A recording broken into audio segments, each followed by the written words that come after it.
C'est dans l'amour et dans la joie de notre Seigneur que je vous salue aujourd'hui. Seigneur notre Dieu, tu as promis à tous ceux qui viendraient à cause de ton nom, à cause de Jésus-Christ, tu as promis d'être avec eux. Toi qui es au milieu de nous, accorde-nous de te reconnaître, de t'écouter et de te chanter notre joie. Avec ce psaume 47, frappez dans vos mains.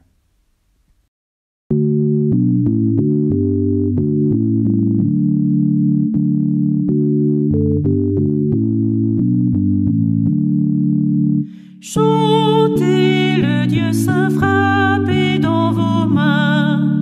Venez l'acclamer, peuple rassemblé. Vous tous et partout réjouissez-vous. C'est le Dieu vivant, c'est le Tout-Puissant, le grand roi qui fait sentir en effet sa force au travers de tout l'univers.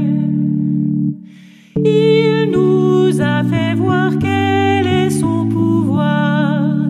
Tout doit s'incliner sous sa volonté, et ses ennemis lui seront soumis. Mais pour ses élus, il a maintenu la part de ses biens qu'il réserve aux siens, à son peuple aimé, à son héritier. Ce Dieu, le voici qui se montre ici. Jouez et chantez, dites ses bontés. Sur son trône saint, il veut être craint. C'est lui le vrai Dieu qui règne en tout lieu, le Dieu tout-puissant dont la main s'étend comme un bouclier sur le monde entier.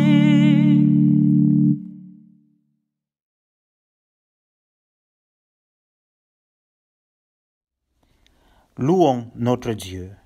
Seigneur notre Dieu, nous te rendons grâce pour tous ceux qui, au cours des âges, ont vécu joyeusement en suivant ta voie, pour tous les saints et les martyrs, hommes et femmes, qui ont offert jusqu'à leur vie afin que la vie abondante qui vient de toi soit manifestée et que ton règne vienne.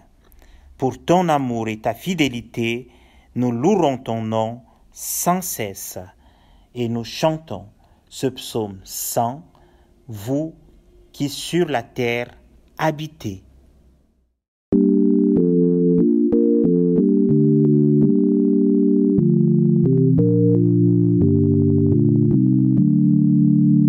Vous qui sur la terre habitez, chantez à pleine voix, chantez, réjouissez-vous au Seigneur, égayez-vous à son honneur.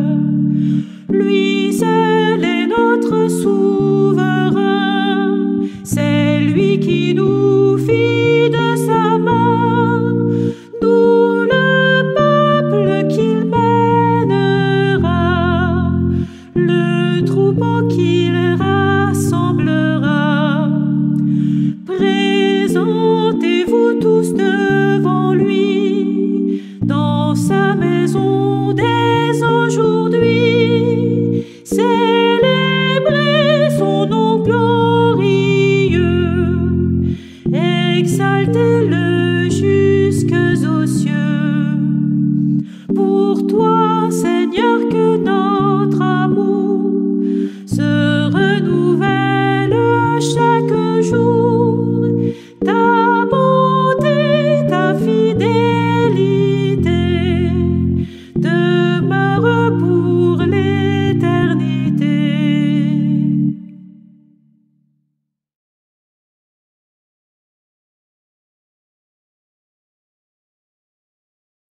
Matthieu 14, 13 à 21.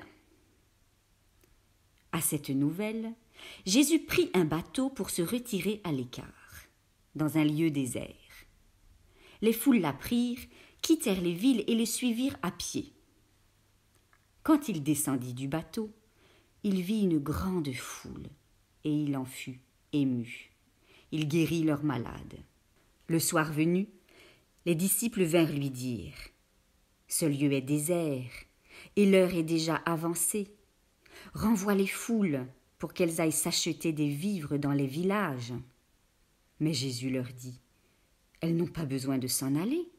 Donnez-leur vous-même à manger. » Ils lui disent « Nous n'avons ici que 5 pains et 2 poissons. » Et il dit « Apportez-les-moi ici. » Il ordonna aux foules de s'installer sur l'herbe, prit les 5 pains et les 2 poissons, leva les yeux vers le ciel et prononça la bénédiction.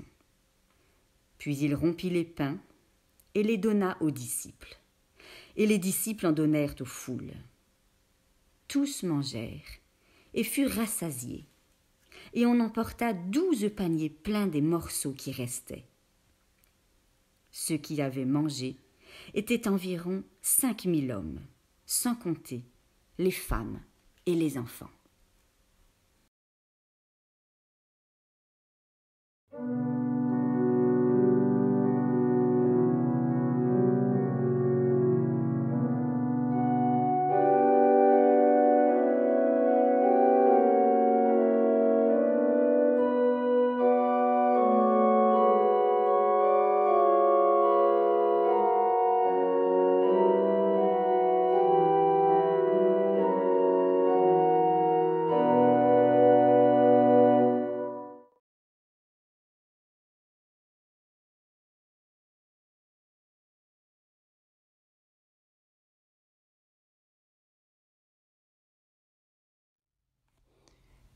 On dit souvent que l'été est beaucoup plus propice pour exprimer le besoin de marquer d'une manière ou d'une autre une coupure pour recharger ses batteries. L'été serait donc une période plutôt favorable au calme, à la légèreté, favorable au ressourcement. Si cela se vérifie, on ne peut pourtant pas dire que l'été est une période tranquille, sans drame. Voici, le texte de ce matin se situe en plein au cœur d'un drame, dans un contexte d'horreur.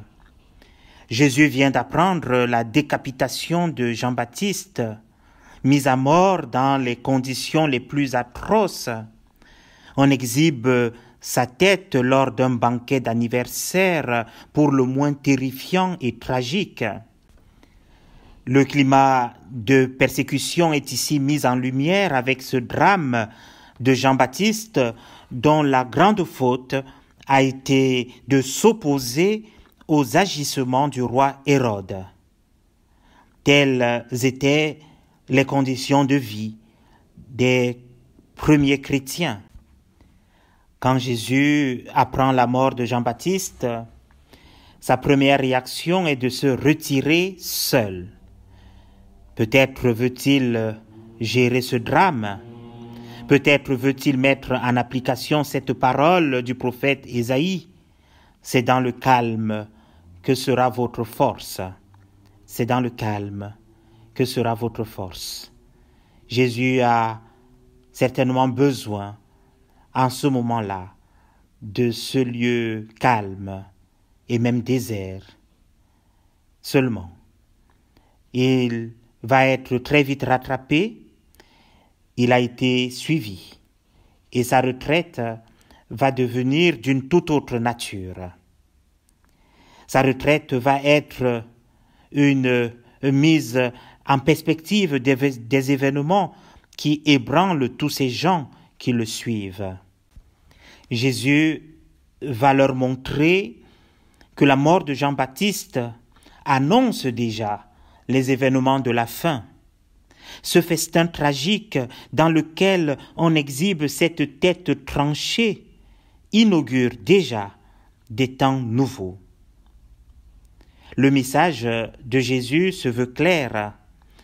C'est au cœur de tous ces chaos que se dessine le couronnement de la vie.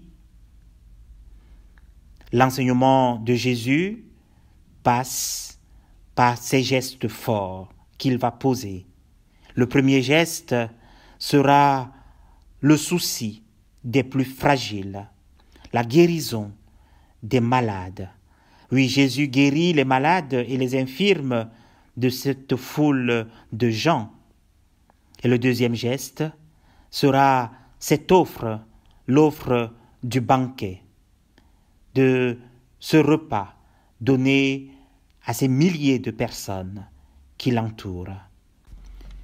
Désormais, tous ces enseignements de Jésus, tous ces gestes de Jésus, tous ces signes qu'il offrira au monde devront être lus à la lumière de ce meurtre de Jean-Baptiste et de la croix à venir. C'est certainement là pour moi la force du message de Jésus.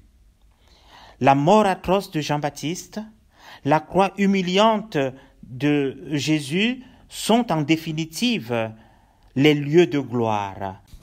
C'est ce qu'il veut dès à présent faire comprendre. Christ en croix est le Christ en gloire. Nos fragilités et nos limites sont élevées au rang le plus élevé. Parfois, c'est vrai, on a tendance à penser que drame rime avec perdition. Ici, Jésus nous montre clairement que non. Même s'il est vrai que sur le moment, quand nous subissons nos drames, nous pouvons être décomposés, et c'est légitime et même naturel. Nous n'avons pas à masquer nos douleurs quand nous sommes atteints par la cruauté de ce monde. Mais voilà, nos drames ne sont pas le dernier mot prononcé pour nous et sur nous. Le temps vient, nous nous relèverons. Le temps vient où nous vaincrons. Il est vrai que dans la vie commune, la croix et la gloire sont un oxymore. Ce sont des réalités normalement contradictoires. Et pourtant, c'est le fondement même de notre foi. C'est la croix qui nous permet de relire toute l'histoire du salut. C'est la croix qui nous permet de revisiter la vie de Jésus depuis sa conception, sa naissance et son activité sur la terre. C'est la croix qui nous permet de comprendre tout son enseignement. Jésus sur la croix est vraiment ce Christ en gloire. La mort de Jean-Baptiste est donc la première grande occasion donnée à Jésus pour distiller cet enseignement à ses disciples et aux foules qui le suivent. À cette foule en errance, il va montrer à quoi ressemblera le banquet qu'il propose.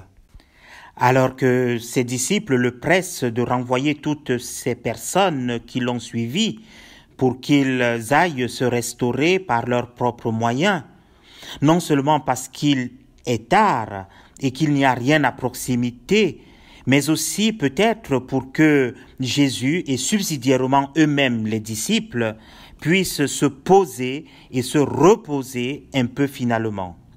Ce sera non. Ils n'ont rien compris. La vie du royaume est tout autre. La vie du royaume est dans le souci de l'autre, leur montre Jésus. Ce n'est pas le chacun pour soi. La compassion que Jésus a éprouvée en voyant cette foule le suivre doit encore se prolonger jusqu'à maintenant. Le repos que Jésus propose et qu'il veut prendre est essentiellement un repos ou un moment tourné vers les autres. Ils n'auront pas besoin donc, cette foule, d'aller ailleurs pour se restaurer. Jésus dit à ses disciples, donnez-leur vous-même à manger. Donnez-leur vous-même à manger. Bien entendu, les disciples ne comprennent pas ce que Jésus veut. Sur quoi compte-t-il? 2 poissons et 5 pains ne feront certainement pas l'affaire. Ce n'est ni la mauvaise foi, ni la mauvaise volonté, mais c'est purement et simplement impossible. Et pourtant, ça va le faire.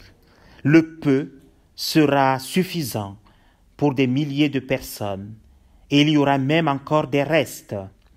Jésus, en faisant participer ses disciples à la préparation de ce banquet du royaume, montre combien ce banquet a besoin de chacun de nous. C'est avec notre peu que les grandes choses sont possibles. Ce qui m'intéresse dans cet évangile de ce jour, c'est bien la condition du disciple de Jésus. Et je crois fermement que cette condition n'a pas changé.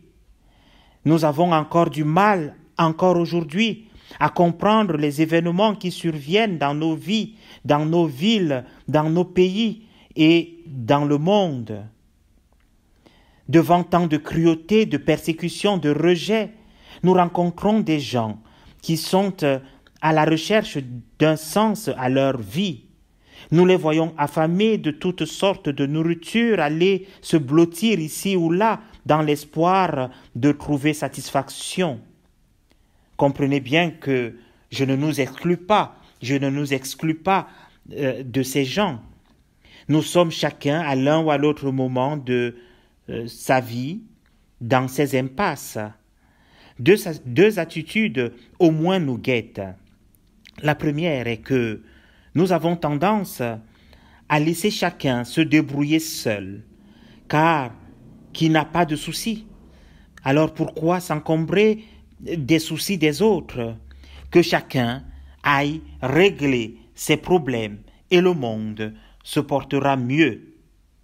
Telle est notre première réaction. Et la seconde est que nous sommes beaucoup trop conscients de notre impuissance dans la lutte contre les fléaux sociaux qui frappent notre monde.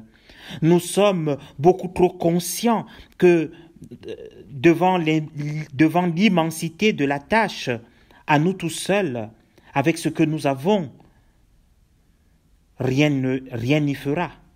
C'est juste impossible. Nous n'avons ici que 2 poissons et 5 pains, que nous pouvons décliner, bien sûr, dans tout ce que nous considérons comme insuffisant à agir. Peut-être dans plein d'autres domaines qui sont aujourd'hui dans notre actualité. L'écologie, la faim dans le monde, des conflits de toute nature, dans la vie familiale, en entreprise, en église même. On peut aussi penser aux relations entre diverses religions, entre divers pays, et j'en passe. Dans chacun de ces domaines, nous voyons bien qu'il y a lieu de s'y investir pour réparer ce qui ne va pas et prévenir certains dérèglements. Mais nous nous heurtons à ce que nous croyons être notre impuissance. Nous n'avons ici que 2 poissons et 5 pains. L'évangile de ce matin vient nous rassurer, nous faire découvrir ce que veut dire aimer et nous faire entrevoir ce qu'est le don de soi. Le peu que nous avons peut faire des merveilles. Notre peu peut être démultiplié. Le peu d'amour peut combler bien des cœurs et être une main tendue à ceux qui sont en attente. Le peu de paroles positives qui semblent être si fragiles peuvent être de véritables bénédictions pour beaucoup et aider tant de gens à se relever. Le peu de temps pour une visite à un frère ou à une sœur qui souffre. Et voilà peut-être la grande Église et même toute la grande humanité qui fait irruption dans la vie de celui ou de celle visitée. Tous ces peu que nous avons, tous ces peu que nous négligeons devant l'océan des besoins, Jésus en fait des merveilles pour le plus grand nombre. Alors, cesserons-nous notre coopération avec Jésus pour nourrir notre monde?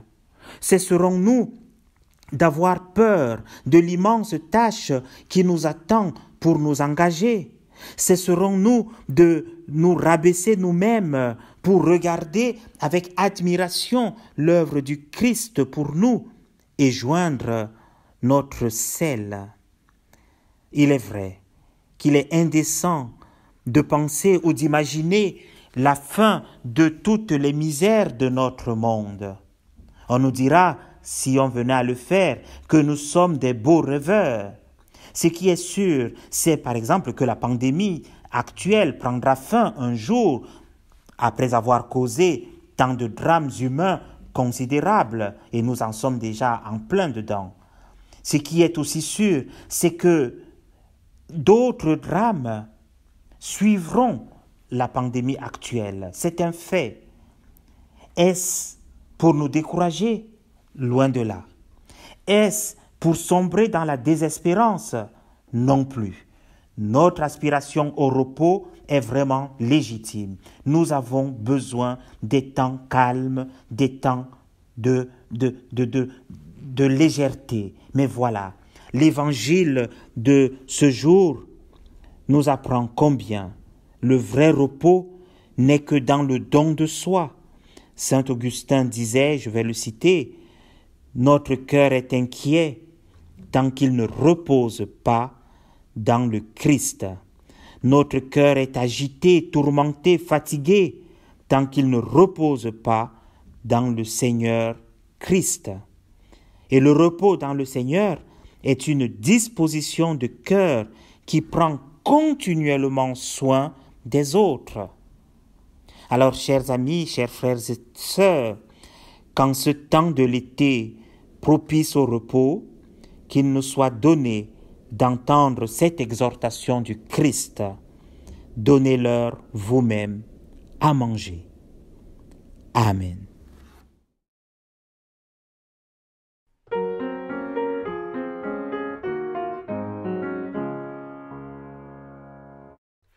Tu me veux à ton service, moi qui sans toi ne suis rien, qu'à toute heure s'accomplisse ton désir et non le mien. Ce que j'ai, tu le possèdes, mais tu veux le recevoir. Conduis-nous, toi qui nous aides, à mettre en toi notre espoir. Le plus grand parmi les hommes, tu l'as dit, maître très doux, sur cette terre où nous sommes, c'est le serviteur de tous. Tu fis mieux que de le dire, quand pour nous tu vas t'offrir, confond ce cœur qui n'aspire qu'à se faire encore servir. Jésus, si ta main me guide, je marcherai par la foi. Tout chemin sera limpide, tout travail sera pour toi. Je suis prêt pour la bataille, sa douleur et son effort. Je vais où tu veux que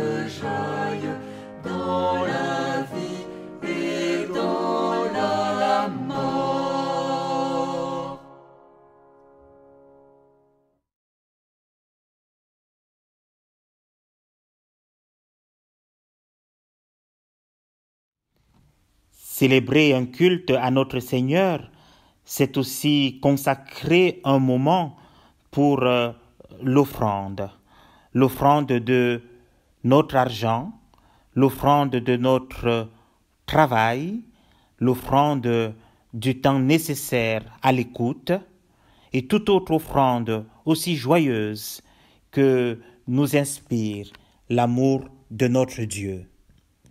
Que notre don manifeste toujours que le Christ est vraiment le Seigneur de nos vies et de nos biens. Amen.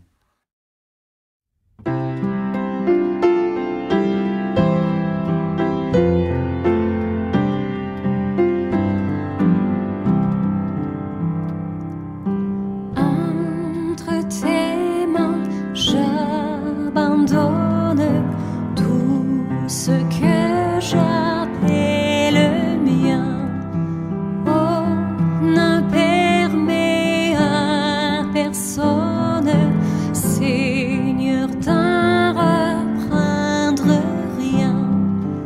Oui, prends tout, Seigneur.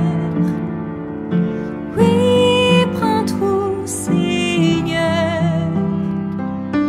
Entre tes mains, j'abandonne tout avec bonheur. Je n'ai pas peur de te suivre sur le chemin de la croix. C'est pour toi que je veux vivre. Je connais, j'aime ta voix.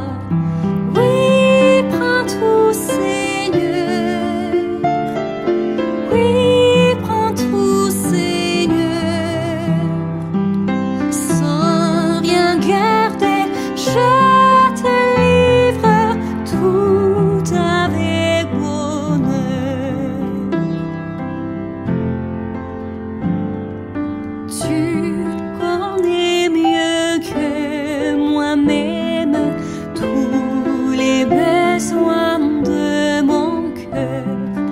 Et pour mon bonheur suprême, tu peux me rendre vainqueur.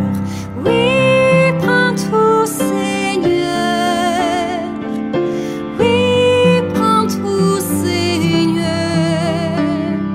Je ne vis plus pour moi-même, mais pour mon Seigneur.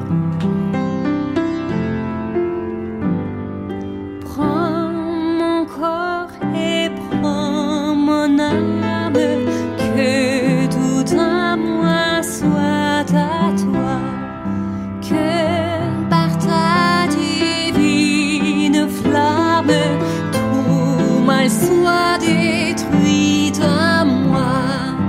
Oui, prends tout, Seigneur. Oui, prends tout, Seigneur.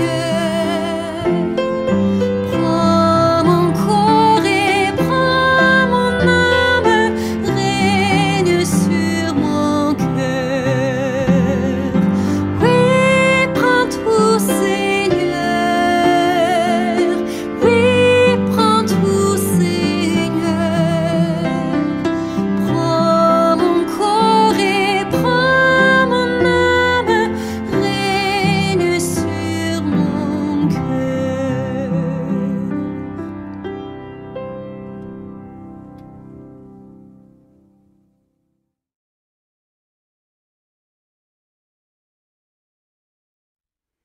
Unissons-nous dans la prière d'intercession.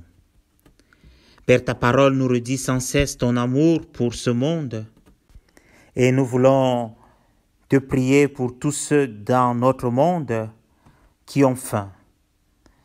Fais-nous découvrir la joie du partage. Nous te prions pour les immigrés et les exilés. Prépare-nous à les accueillir avec toutes leurs différences.